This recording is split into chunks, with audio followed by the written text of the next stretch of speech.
ട്രെയിനിൽ റിസർവ് ചെയ്യാനുള്ള പൈസ ഇല്ല. ഒരു വരി പാടാൻ എനിക്ക് പറ്റുന്നില്ല. ഞാൻ ഔട്ട് ഓഫ് ബ്രെത്ത് ആയി ഇരുന്നു കൊണ്ട് ഉറങ്ങിക്കൊണ്ടാണ് ടിൽ ദ ഫിനാലെ വരെ ഞങ്ങൾ പോയിട്ടുണ്ടായിരുന്നത്.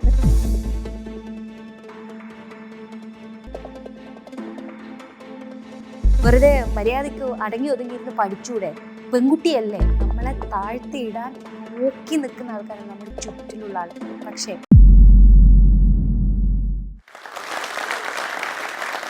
മലയാളത്തിൽ സംസാരിച്ചാൽ പോരെ? എന്തിനാ വെറുതെ ഫേക്ക് ഇംഗ്ലീഷ് ആക്സൻ്റ് ഒക്കെ കൊണ്ടുവന്ന് ഇങ്ങനെ സംസാരിച്ച് വലിയ ആളാവാൻ ശ്രമിക്കുന്നത്? സോഷ്യൽ മീഡിയയിൽ ആക്റ്റീവ് ആവാൻ തുടങ്ങിയതിന് ശേഷം ഞാൻ കേൾക്കാറുള്ള ഒരു നെഗറ്റീവ് കമൻ്റാണിത്. ദേ ഇപ്പം കൂടെ കേട്ടതേ ഉള്ളൂ. നമസ്കാരം, ഞാൻ ശ്വേത അശോക്. എൻ്റെ സ്ഥലം വടകര പയന്തോങ്ങിലാണ്.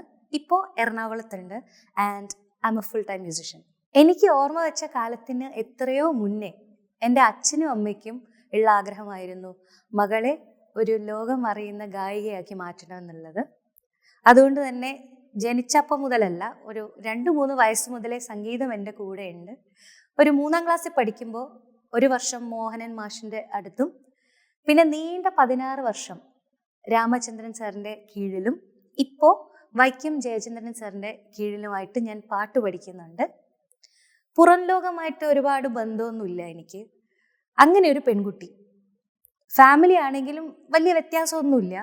അവർക്കും മൂവി എന്താ, എവിടെയാണ് ഇതൊക്കെ നടക്കുന്നത്, ഇതൊക്കെ എങ്ങനെയാണ് നടക്കുന്നത്, റിയാലിറ്റി ഷോ എന്താണ് എന്നുള്ളതിനെ പറ്റി ഒരു ഐഡിയയും ഇല്ല. അങ്ങനത്തെ ഒരു സാഹചര്യമായിരുന്നിട്ട് പോലും എവിടെയൊക്കെയോ ഞാൻ സ്വപ്നങ്ങൾ കണ്ടിട്ടുണ്ടായിരുന്നു.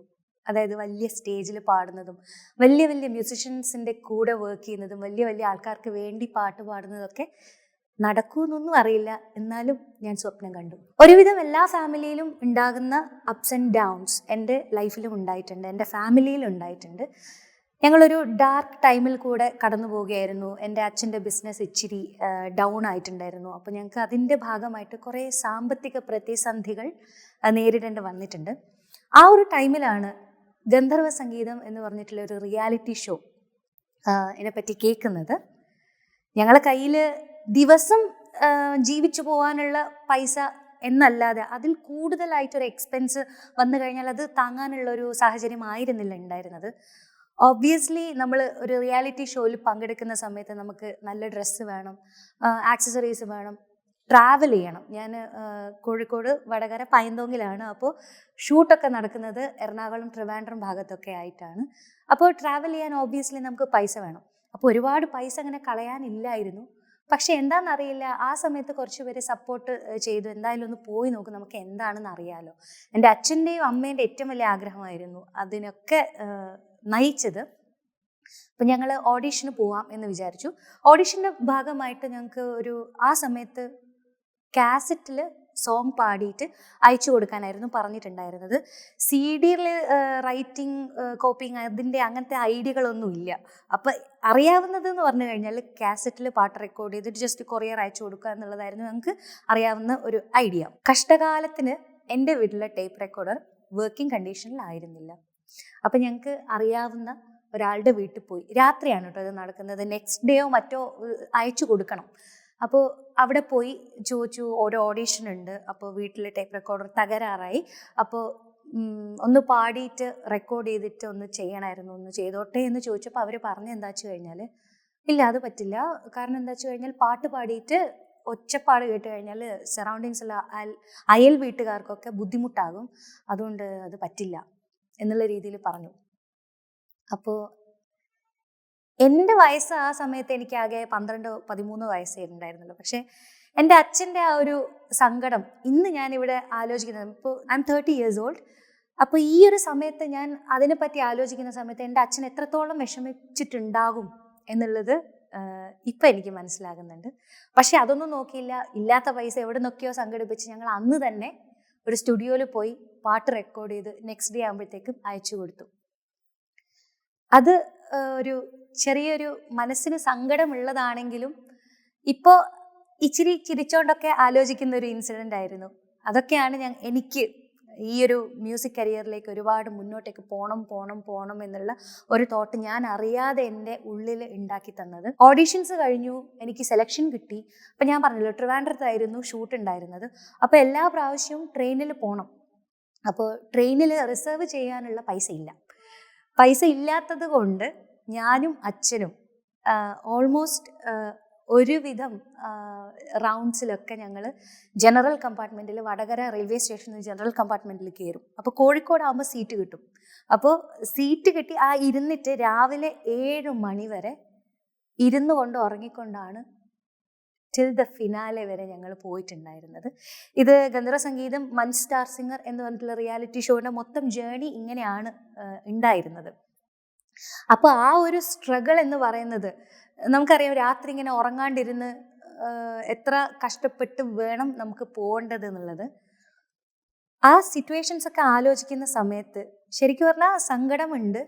പക്ഷേ യൂണിവേഴ്സ് ചില സമയത്ത് നമ്മുടെ കഷ്ടപ്പാടുകളൊക്കെ കേൾക്കും എന്നുള്ളത് ചില സമയത്ത് തോന്നിപ്പോവും.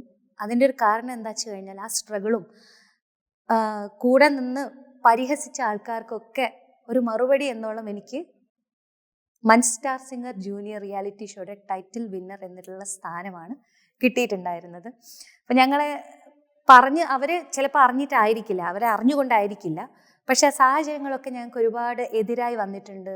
ഒരുപാട് പേര് പറഞ്ഞിട്ടുണ്ട്, ഇതെന്തിനാ ഈ പാട്ടൊക്കെ പാടി നടക്കുന്നത്, വെറുതെ മര്യാദയ്ക്ക് അടങ്ങി ഒതുങ്ങിയിരുന്ന് പഠിച്ചൂടെ, ഒരു പെൺകുട്ടിയല്ലേ, അടക്കി ഒതുക്കിയിട്ടൊക്കെ അല്ലേ വളർത്തണ്ടേ, ഇങ്ങനെ പാട്ടും പാടി നടന്നു കഴിഞ്ഞാൽ ആൾക്കാരെന്താ വിചാരിക്കുക. ഇതാണ് ഉണ്ടായ കാലം മുതൽ ഞാനും എൻ്റെ ഫാമിലിയും കേട്ടുകൊണ്ടിരിക്കുന്ന വാക്കുകൾ. പാട്ട് മാത്രം പാടിയാൽ പോരാ, എന്തെങ്കിലെല്ലാം പഠിക്കുകയെല്ലാം വേണം. ബാക്കിയുള്ള ആൾക്കാരെ കാണുന്നില്ലേ, നല്ല നിലയിലെത്തണമെങ്കിൽ നന്നായിട്ട് പഠിച്ചേ പറ്റൂ. ഞാൻ സ്കൂളിൽ ചേർന്ന സമയം മുതൽ എനിക്ക് എപ്പോഴും കേട്ടിരുന്ന ഒരു ഡയലോഗ്സ് ആണിത്. അധ്യാപകരും പിന്നെ എൻ്റെ കൂടെയുള്ള ഫ്രണ്ട്സും ആരായി കഴിഞ്ഞാലും ഇത് എപ്പോഴും കേട്ടിരുന്ന ഒരു കാര്യമാണ്. കാരണം പഠിത്തത്തിൽ ഞാൻ ഇച്ചിരി പിന്നോട്ടായിരുന്നു, പക്ഷെ ഞാൻ നന്നായിട്ട് പാട്ട് പാടുമായിരുന്നു. പഠിത്തത്തിൽ പിന്നിലായി എന്നതുകൊണ്ട് ഒരുപാട് അപമാനങ്ങൾ എനിക്ക് സഹിക്കേണ്ടി വന്നിട്ടുണ്ട്. എനിക്കൊന്നും അറിയില്ല എന്നുള്ളത് എൻ്റെ സുഹൃത്തുക്കൾക്കും വലിയ ആൾക്കാർക്കൊക്കെ അറിയാം. അപ്പോൾ അവരെ അറിഞ്ഞുകൊണ്ട് എന്നെ അടുത്ത് വിളിച്ചിട്ട് ഓരോ ക്വസ്റ്റ്യൻസ് ചോദിക്കും. ഒബ്വിയസ്ലി എനിക്ക് മാത്സിൻ്റെ കാൽക്കുലേഷൻസ് ഒക്കെ ആ സമയത്ത് സ്പീഡിലൊന്നും ചെയ്യാൻ അറിയില്ല. അപ്പോൾ എനിക്ക് എനിക്ക് അവർക്ക് ഉറപ്പാണ്, ഞാൻ തെറ്റിക്കുകയും ചെയ്യും. അവരിരുന്ന് ചിരിക്കും, ഞാൻ അവിടെ ഇരുന്ന് ഇങ്ങനെ ഉരുകും. എനിക്ക് എങ്ങനെയെങ്കിലും ഈ ഒരു സിറ്റുവേഷൻ ഒന്ന് മാറിക്കിട്ടിയാൽ മതിയായിരുന്നു, നാളെ ഞാൻ ഇവിടെ തന്നെ വരണമല്ലോ, എനിക്ക് വരണ്ട, പക്ഷെ എനിക്ക് വന്നേ പോലെ ഞാൻ എന്താ ചെയ്യുക എന്നുള്ള കുറേ പ്രോബ്ലംസിലൂടെ ഞാനിങ്ങനെ കടന്നു പോയിട്ടുണ്ട്. അതുകൊണ്ട് തന്നെ +2 കഴിഞ്ഞപ്പോൾ ഞാൻ തീരുമാനിച്ചു, ഒരു കാരണവശാലും മ്യൂസിക്കായിട്ട് റിലേറ്റഡ് ആയിട്ടുള്ള ഒരു സബ്ജക്റ്റ് ഞാൻ എടുക്കില്ല എന്ന്. കാരണം ഇത്രയും ആൾക്കാർ പഠിക്കാത്തത് കൊണ്ട് തന്നെ ഒരുപാട് കളിയാക്കി. അതെനിക്ക് ആക്ച്വലി എൻ്റെ കുഞ്ഞു മനസ്സിന് കുറേ ഇൻസെക്യൂരിറ്റീസ്, കുറേ ഇമോഷണൽ ട്രോമാസ് ഒക്കെ തന്നിട്ടുണ്ടായിരുന്നു.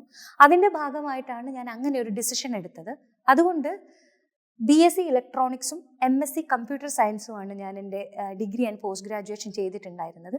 ആ സമയത്തും ആൾക്കാർ വന്ന് ചോദിക്കും, എന്താ പഠിക്കുന്നത്? ഞാൻ ഡിഗ്രിയാണ് പഠിക്കുന്നത്. മ്യൂസിക് ആയിരിക്കും അല്ലേ? അല്ല, മ്യൂസിക് അല്ല, BSc ഇലക്ട്രോണിക്സ് ആണ്. എന്താ പഠിക്കുന്നത്? ഞാൻ PG ആണ് ചെയ്യുന്നത്. മ്യൂസിക് ആയിരിക്കും അല്ലേ? അല്ല, ഞാൻ MSc കമ്പ്യൂട്ടർ സയൻസ് ആണ് പഠിക്കുന്നത്.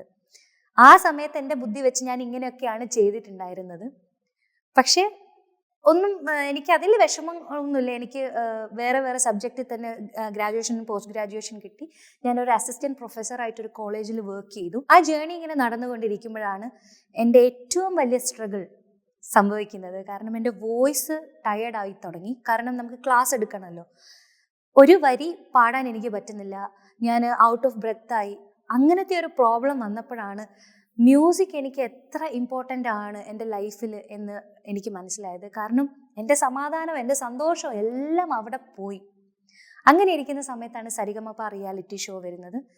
ഞാൻ കൂടുതലൊന്നും ചിന്തിച്ചില്ല. എനിക്ക് ഓഡീഷനിൽ സെലക്ഷൻ കിട്ടിയപ്പോൾ ഞാൻ തീരുമാനിച്ചു, ഈ ഒരു ജോലി എന്ന് പറയുന്നത് എനിക്ക് പൈസ ഉണ്ടാക്കാൻ പറ്റുന്ന ജോലിയാണ്, പക്ഷേ ഇതെനിക്ക് മനസമാധാനം തരുന്നില്ല. അതുകൊണ്ട് അസിസ്റ്റൻറ്റ് പ്രൊഫസർ എന്ന് പറഞ്ഞിട്ടുള്ള ഒരു ജോലി രാജിവെച്ചിട്ട് ആണ് സരിഗമപ റിയാലിറ്റി ഷോയിലേക്ക് ഞാൻ പോകുന്നത്. എനിക്ക് മുന്നിൽ എന്താണ് വഴി എന്ന് എനിക്കറിയില്ല. എൻ്റെ കയ്യിൽ ആകെയുള്ളത് സംഗീതം മാത്രമാണ്.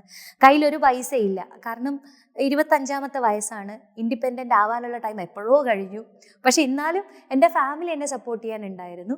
ആ ഒരു ധൈര്യത്തിൻ്റെ പേരിൽ എൻ്റെ കയ്യിലൊന്നുമില്ലാതെ ഉള്ള ശുഭാപ്തി വിശ്വാസം ഒക്കെ കയ്യിൽ പിടിച്ച് ഞാൻ തുടങ്ങിയ യാത്രയാണ്. അതിപ്പോൾ ഈ ജോഷ് ടോക്സ് വരെ എത്തിയിരിക്കുകയാണ്. ഒരു കളർഫുൾ ലൈഫ്, ഞാൻ എപ്പോഴും സ്വപ്നം കണ്ട സംഗീതമയമായ ഹാപ്പി ആയിട്ടുള്ള ഒരു ലൈഫ് ആണ് ഞാനിപ്പോൾ ജീവിച്ചുകൊണ്ടിരിക്കുന്നത്. ഞാൻ എപ്പോഴും ഫേസ് ചെയ്തിരുന്ന ഒരു പ്രശ്നമായിരുന്നു കമ്മ്യൂണിക്കേഷൻ സ്കിൽ എന്ന് പറയുന്നത്. എനിക്ക് മലയാളം അല്ലാതെ വേറൊരു ഭാഷ അറിയുന്നുണ്ടായിരുന്നില്ല. ടൈറ്റിൽ വിന്നറൊക്കെ ആയതിനു ശേഷം എനിക്ക് പല രാജ്യങ്ങളിലായിട്ട് പ്രോഗ്രാംസ് ചെയ്യേണ്ടതായിട്ട് വന്നിട്ടുണ്ട്. അവിടെയൊക്കെ ഇംഗ്ലീഷാണ് മെയിൻ കമ്മ്യൂണിക്കേഷൻ മീഡിയം എന്ന് പറയുന്നത്. എനിക്ക് ഇംഗ്ലീഷ് അറിയില്ല. ഞാൻ അവിടെ ഇങ്ങനെ വായ തുറന്ന് നോക്കാന്നല്ലാതെ എനിക്ക് സംസാരിക്കാൻ പറ്റിയില്ല. ആ ഒരു മൊമെൻറ്റിലാണ് ഞാൻ തീരുമാനിച്ചത്, ഓക്കെ ശ്വേത, ഇങ്ങനെയൊന്നും ആയാൽ പറ്റില്ല, you should be able to communicate. അത് മനസ്സിൽ വെച്ചിട്ട് ഞാൻ ഇംഗ്ലീഷ് ചാനൽസ് കാണാൻ തുടങ്ങി, കുക്കറി ഷോസ് കാണാൻ തുടങ്ങി, മൂവീസ് കാണാൻ തുടങ്ങി, സീരീസ് കാണാൻ തുടങ്ങി. അങ്ങനെ സ്ലോലി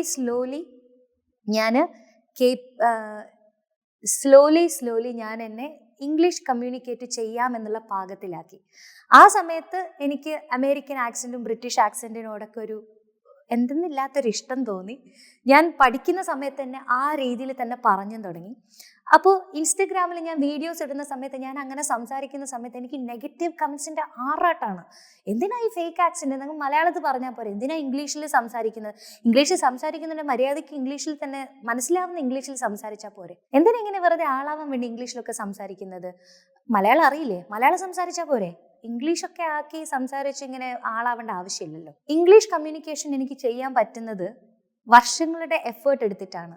സംഗീതത്തിന് ഞാൻ കൊടുത്ത അതേ എഫേർട്ട് ഇംഗ്ലീഷ് സംസാരിക്കാൻ വേണ്ടിയിട്ടും ഞാൻ കൊടുത്തിട്ടുണ്ട്. പക്ഷെ വർഷങ്ങളുടെ എണ്ണം ഇച്ചിരി കുറവെന്നേ ഉള്ളൂ. ഇതിനൊക്കെ എതിരായിട്ട് നെഗറ്റീവ് കമൻറ്റ്സ് ഇടാൻ വരുന്ന ആൾക്കാരോട് എനിക്ക് ഒന്നും പറയാനില്ല. കാരണം എൻ്റെ എഫേർട്ടാണ് ഞാൻ എൻ്റെ ഇൻസ്റ്റഗ്രാമിലൂടെ കാണിക്കുന്നത്.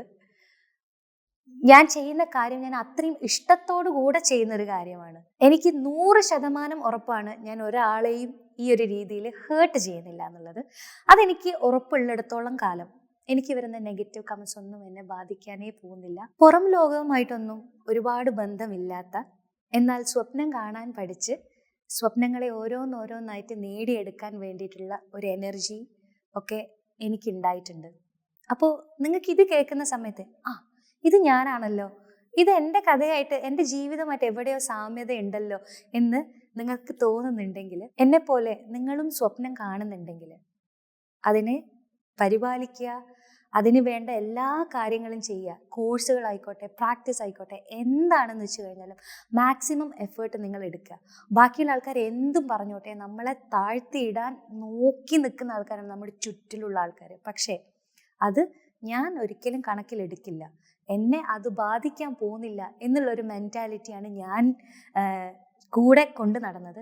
അതുപോലെ നിങ്ങളും സെയിം വേ, ഒരാൾ പറയുന്നതും കേൾക്കരുത്. നിങ്ങൾക്ക് എന്താണോ വേണ്ടത്, നിങ്ങളെ എന്താണോ ഹാപ്പി ആക്കുന്നത് അത് മാത്രം ഫോളോ ചെയ്യുക. ബാക്കി ആരെയും ഒന്നും കേൾക്കരുത്.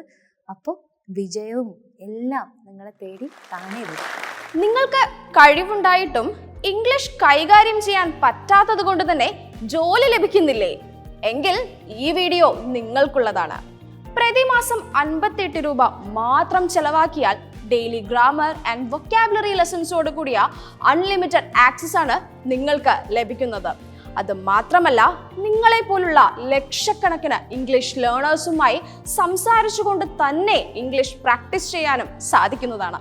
അപ്പോൾ ഇങ്ങനെ ഇപ്പോൾ തന്നെ പിൻഡ് കമന്റിലും ഡിസ്ക്രിപ്ഷനിലും കൊടുത്തിരിക്കുന്ന ലിങ്കിൽ ക്ലിക്ക് ചെയ്ത് ആപ്പ് ഡൗൺലോഡ് ചെയ്യുകയല്ലേ.